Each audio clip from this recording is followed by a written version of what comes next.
your MC for today's event. Thank you for joining us this morning as the most memorable milestones in your students' lives, their graduation. Now to formally start our activity, let us all stand for the invocation to be followed by the singing of our national anthem.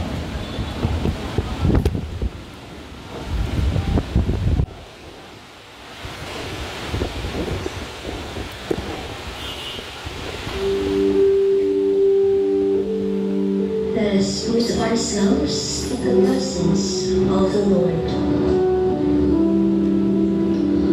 Our Heavenly Father, we offer you our thanksgiving. We thank you for everything the infallible knowledge. Open our minds for us to think wisely. Put us with understanding, cooperation, in the name of Jesus Christ. Amen.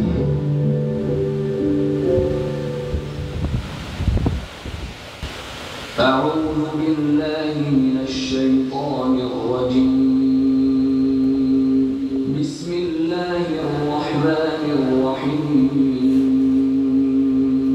الحمد لله رب العالمين.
Especially to our proud parents.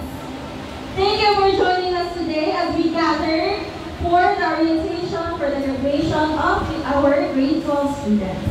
Now this orientation is essential to help us get on the same page regarding the requirements, the important dates, and the responsibilities as we approach this exciting celebration. So I hope everyone is comfortable.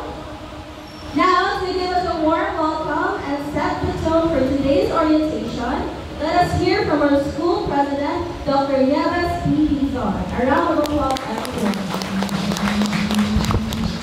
Thank you very much, Ma'am Christine. Good morning to one and all. Nagpian ko na lang sa inyong feeling yung graduation na yun. Come on, do it. 1, 2, ready, go. Graduation na yun. It is my great pleasure to welcome all of you in this parents' orientation for graduation for school year 2024-2025. This moment is truly special, not just for our students, but for all of you who have walked beside them, supported them, believed in them, and every step of the way.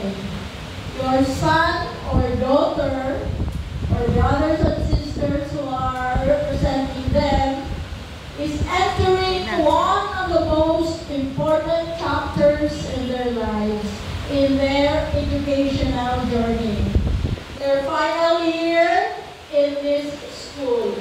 Graduation is not just a ceremony, it is a celebration of growth, hard work, and transformation. This orientation is to guide you of what lies ahead come Wednesday, April 23, 2025 at the atrium of days. That is the graduation proper. On behalf of the entire faculty and staff, thank you for entrusting your children's education here in I-Access. Their final time of achievement, growth, and lasting memories. Thank you and good morning. Thank you very much, Dr. Dizon, for your inspiring message. Indeed, graduation na yun. Tanan nakato sa mga students, kay ma-pay off na.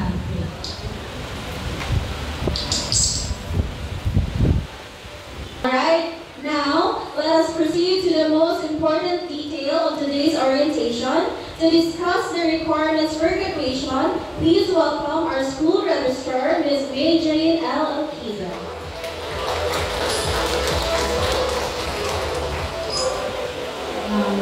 May punta sa tanan sa mga parents na namin dito ron, sa mga mama, papa, and the students, and of course, ang faculty, staff, and our higher admin.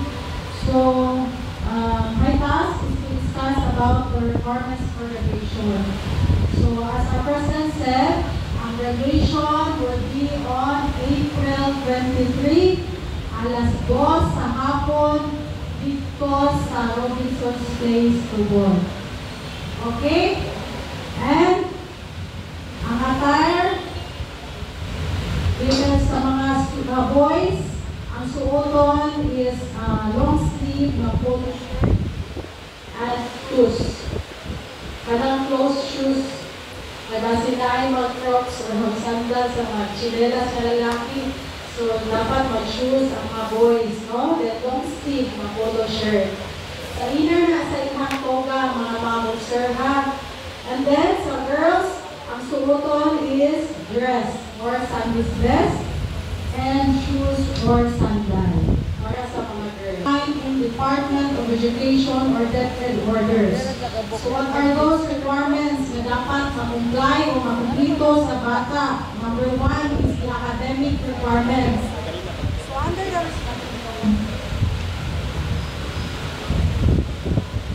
under the academic requirements, so dapat ang estudyante is completed sa 2 years sa iyang senior high school.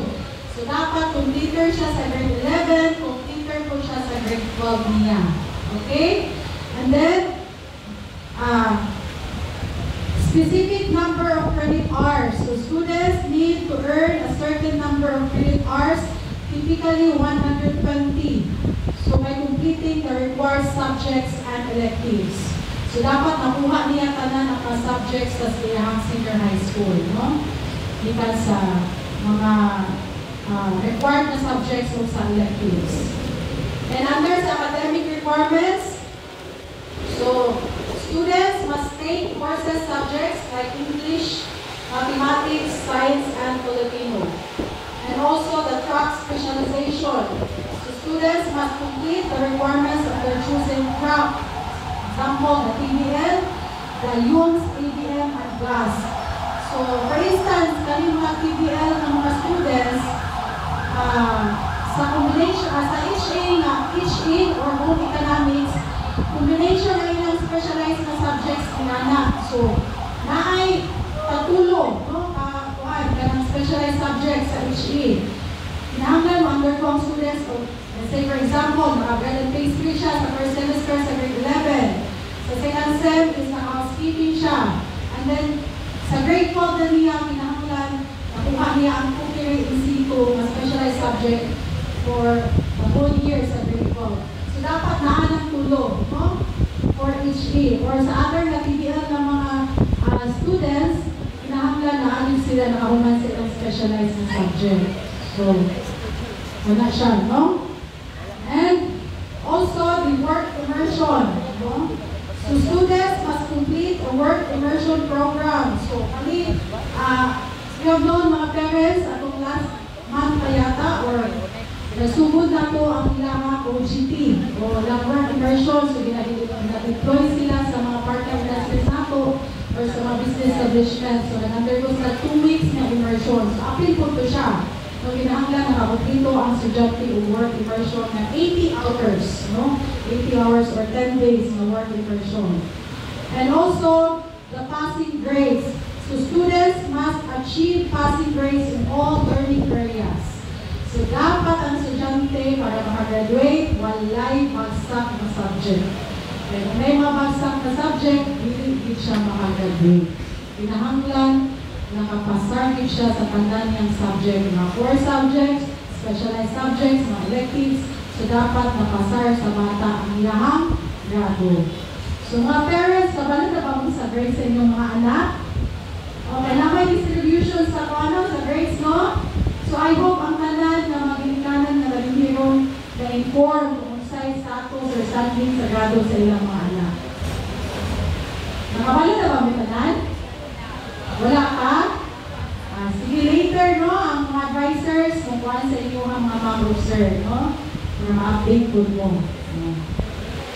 And then, okay, number 2. So, those are under sa academic requirements, no? Para ang students is makagraduate sa senior high school.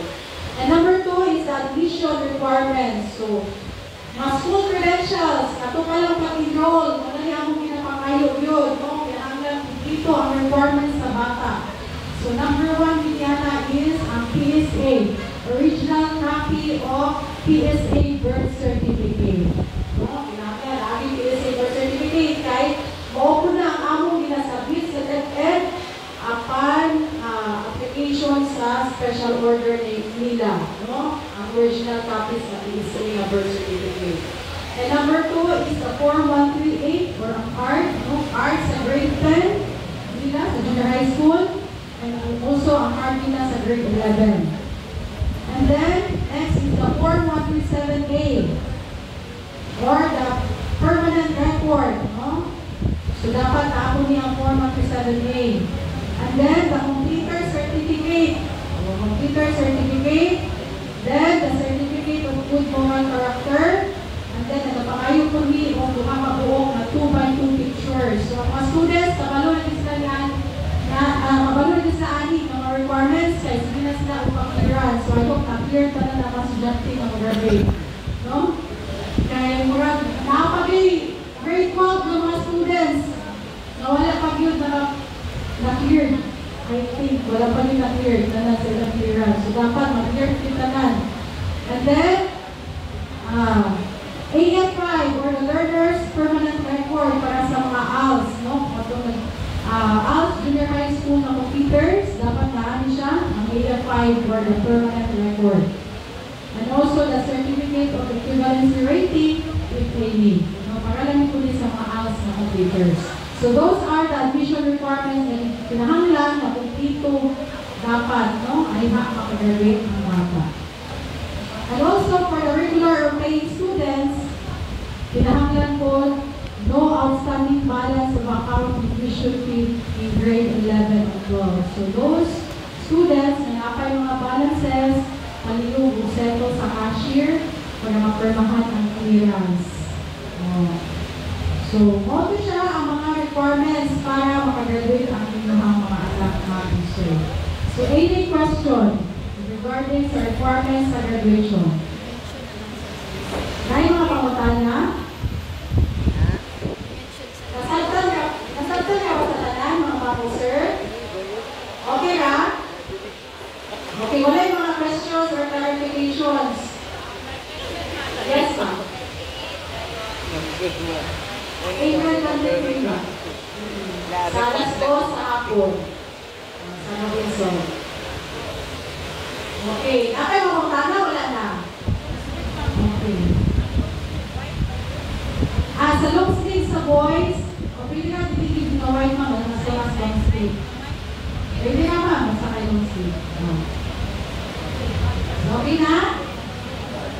Set our graduation. To explain the payments and graduation fees, we have our Vice President for Academic Administration and Finance, Ms. Mary Jane and Lagpas. A round of applause, everyone. Hello. Good morning. For graduation for the meantime, But, pwede pa sila mo-apas up to Saturday. Saturday lang naman, kay holiday man ang ang half day sa 16, 17, 18, 19. Then, releasing of our toga and program on Monday. I don't know, Ma'am Rich, ang final practice na ito, ano siya? 14, 15, and 21 ang ito ang practice sa mga estudyante sa graduating. So, please, kung hindi mabasahan ng inyong mga anak after my talk sa inyong mga advisor, please tell your students to comply immediately on or before Saturday. Kaya pwede ba man na mong apas dito sa Monday, but ang imong name, hindi ma-print sa program. Addendum, meaning, i-apas na lang, hindi na ma-install ang yung name sa program. Kaya na-print naman, hindi man nato pwede nga itong paabuton ng katong mga estudyante na dugay ni comply. So, katulad yung nakakumply up to Saturday, ang atong ma-print. After that, naapay apas, kung gusto siya, Monday, pero addendum. Hindi na siya pwede ma-print. Naasa yung invitation, pero iyaan na lang ngalan isa.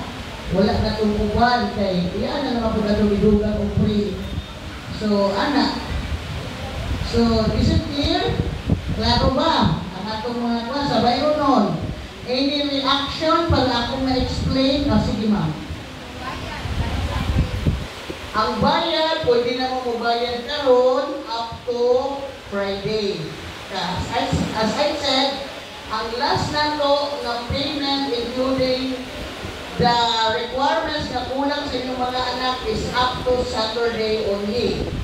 So, tama na yun sa Saturday kung ang bayad tama. So, kung pwede karon mabayad, bayad karon 200, kung 200, ngayon pagkamukan 500, 900 naman talaga ng bayron nun. Then after ma-return ng tuga, i-refund na ito ang 50.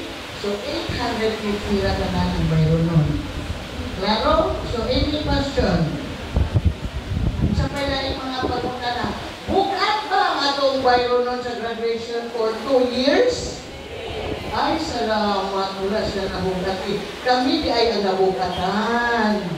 Diba?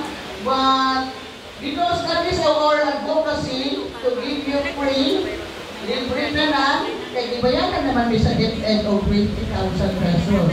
So, maura to, sa ilang na dawat na voucher, kay voucher man yung mga scholar from government school, your student will receive 20,000 pesos per year.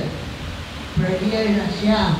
So, anak na yun ang among bisigo, first semester and second semester, ikuhaan na mo consumables, ikuhaan na mo uniform, ikuhaan na mo ID, ikuhaan na mo Dr. Nieves Pibiso, our principal, Sir T.G. Elio, our registrar, Ma'am Jane Alpesa, to our faculty members and staff, my dear parents, candidates for graduating students, a pleasant good morning, everyone. So today is our orientation for graduation. So our graduation is on April 23, 2025 at Robinson's Place, 2 p.m. Don't be late kay pag ngayon ni alas 2, muabot ko dili, sugod ko na graduation. Really ingon nga kuha, really ingon nga Filipino time ka, American time ka, always. So right now, 60 na mo ako, sugod na ka ng orientation, kaya hindi na ito pwede, ipapaabot na ito ang uban na hindi ganahan mo attend sa orientation. Okay? So are you excited? Raise your hands, mga litikanan na excited ba kung mag-graduate at inyong panganak? Okay. So our deliberation yesterday was done and there are students na napa sila i-comply and then also And for those students na with balance, katong with balance is those students who enrolled in our school who are regular students. Diba? We give you free tuition fee, free modules, free consumables, free uniform, free ID. Everything is free. Am I right? Kinsa matakas diri. Kinsa na giningangan, ibayad, ipalingan sa mga estudyante na namin kayo nun sa eskwelahan, ma'am. Raise your hands and tell me.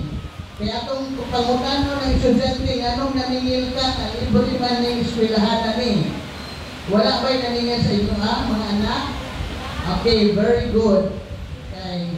Maulit na ang among advocacy to give you free. Okay. So, kindly flash the payment for graduation. So, out of 2 years, kanila inyong mayroon nun. Gamay na din tayo. At wala na niya sa inabot sa ito ang libre. Naaba din akong dimension nga consumables, naabay payment sa tuition, naabay school uniform, naabay ID, wala. So kanila ilang mayroon nun before sila makagraduate. 1. Tuga, 250 pesos. Muna atong payment sa tuga. But we will refund the 50 pesos after ma-return ng tuga without damage. Meaning, walay kisi, walay na unsa man na, i-return lang kung ayo, ibalik ang 50. Okay. 200 na yun ang inahang rental. Kaya mo akong nag-rentahan. Next, diploma. 250 pesos. Then, 4137A, 130 pesos. Then, school certification, 90 pesos. Then, certificate of good moral character, 80 pesos. And, the certificate of training. Kung ang inyong anak nakakuha o tulog ka program, meaning to say, nasa bayron nun na 100 pesos every certificate. Kung nakahuman siya welding, nakahuman siya EIM, nakahuman siya driving, all of these will be received during graduation. Ibutang sa ilang envelope, except sa ako ang diploma, and mag-apply pa ta o special order sa DepEd. Wala pa yung SO, muna tinanuma, hatag-ritso during graduation. But the other, mahatag na na siya, including your good moral certificate.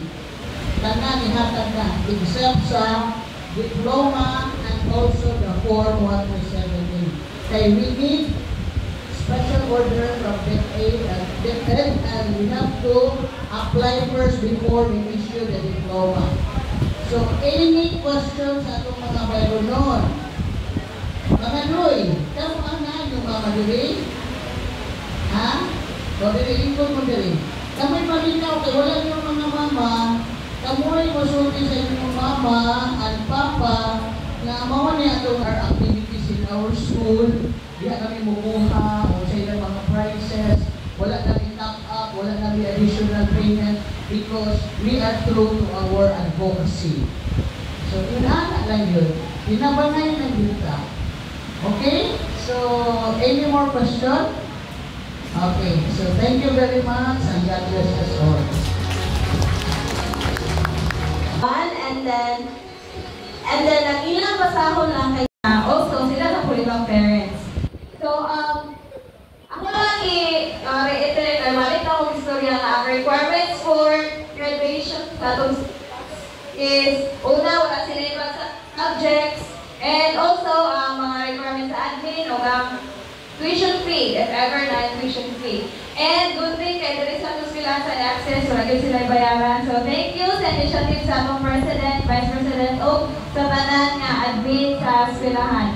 And, kung may students, wala pa nakakompleto sa ilang clearance, ato sila encourage na i-kompleto. Kaya sa tinood lang, kami advisors, na nikamot po din nga, matabangan sila nga mapadali ang ilahang pagpasar bitaw.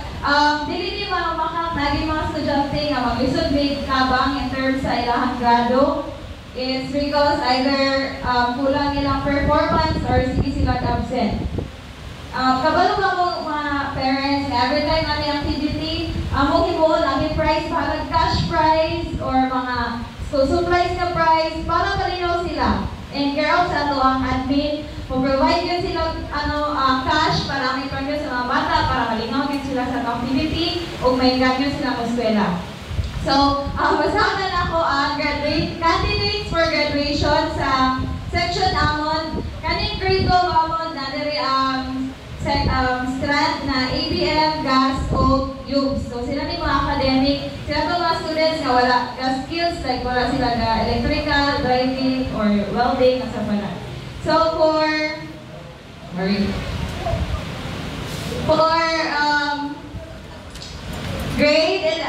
12 ABM, morning as students, so far, candidates for graduation. Dito sila graduate.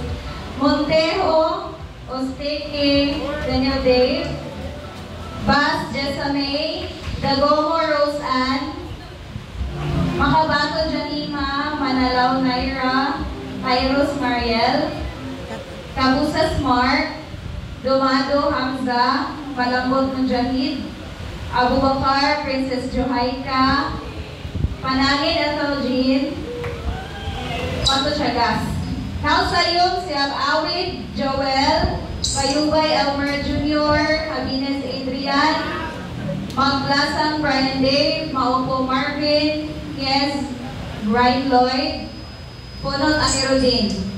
We also have Ares, Mikaela, Bansag Rosalie, Busho Leslie, Canonio Meraluna, Equation Mariel, Irma Chris, Gabonada Cristel, Iglupas Grisel, Hagnas Honey Jane, Jimenez Rina May, Wegos Marian, Makadagat Rochelle, Orasan Rosemary, Paradyang Althea, Pinogo Grizel, Quintero Rachel, Salmeron Baby Claire, Delia Rayan, Grand Christine, and Walanda Jasmine. 9 students na wala na ko nabasa, nagpigos na sila yung daily grades, pero kung wala nang ibasa na pa sila, kailangan i-comply either sa cashier or kulang pa ilahang PSA.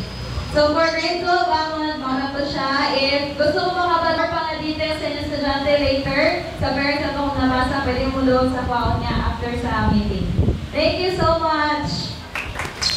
Thank you so much, Ma'am Rich. Okay, so that's for grade 12 Amon sa Toang Academic Strand. Now let's proceed to grade 12 Cashew. Miss Chay Kapampangan.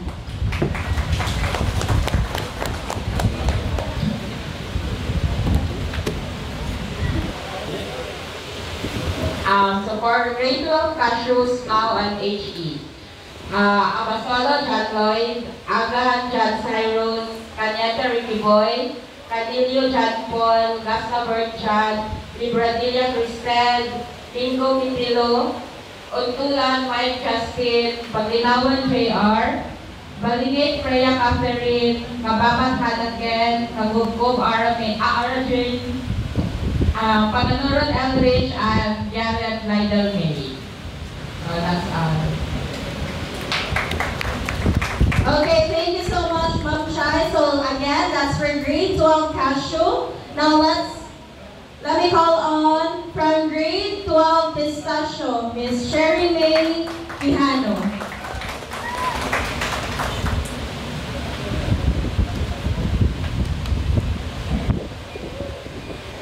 So, kalimutan sa tanan. So, I am the advisor for the grade 12 Pistachio Computer System and Servicing for CSS. So first, we have Amongos, Ken Mark, Arbotante Earl, Bagyoso, Jun Aldrin, Batugan, Yusin, Cañete, John Macris.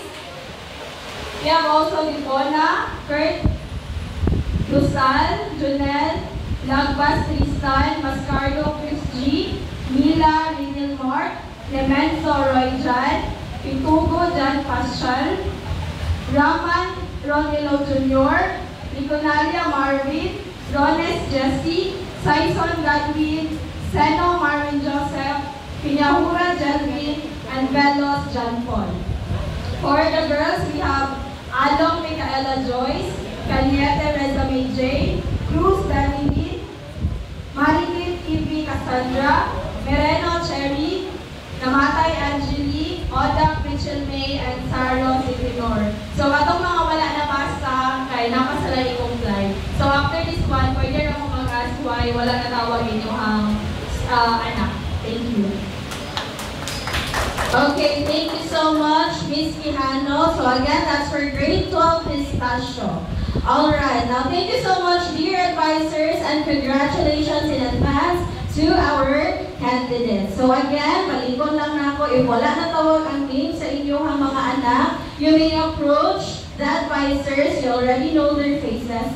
So pwede ninyo sila i-approach after this orientation para mag-ask kung saan mga kulang sa ato ang mga estudyante. Okay? So, it's either sa cashier or naapagin sila kulang sa mga subjects. Alright? Now, to formally close our orientation, I would like to call our school principal for his closing remarks, Mr. TJ B. Canyo. Hello. Okay, so maayong buntag sa tanan. So, sa mga wala katawag, basit mag-goal-goal na o kayo kay wala na appeal. So, especially ang mga wala kayo na mention is mga modular students. So, if modular student mo, tas kabalo mo nga, nagsabit mo sa inyong mga modules, so, ayun ang kabalaka kay within this week, maka-release na may o final list yun sa updated, pati na ang mga modular students na maka-graduate. So, once again, come to the end of today's parents orientation. I want to sincerely thank each and every one of you for being here. Your presence shows just how deeply invested you are in your child's journey. And as we approach this exciting milestone, your support means more than ever. Thank you again for your time, your partnership, and your trust. Let's look forward to a joyful and successful graduation ahead. So have a great day and see you all very soon. So para sa mga nai-concerns, pwede lang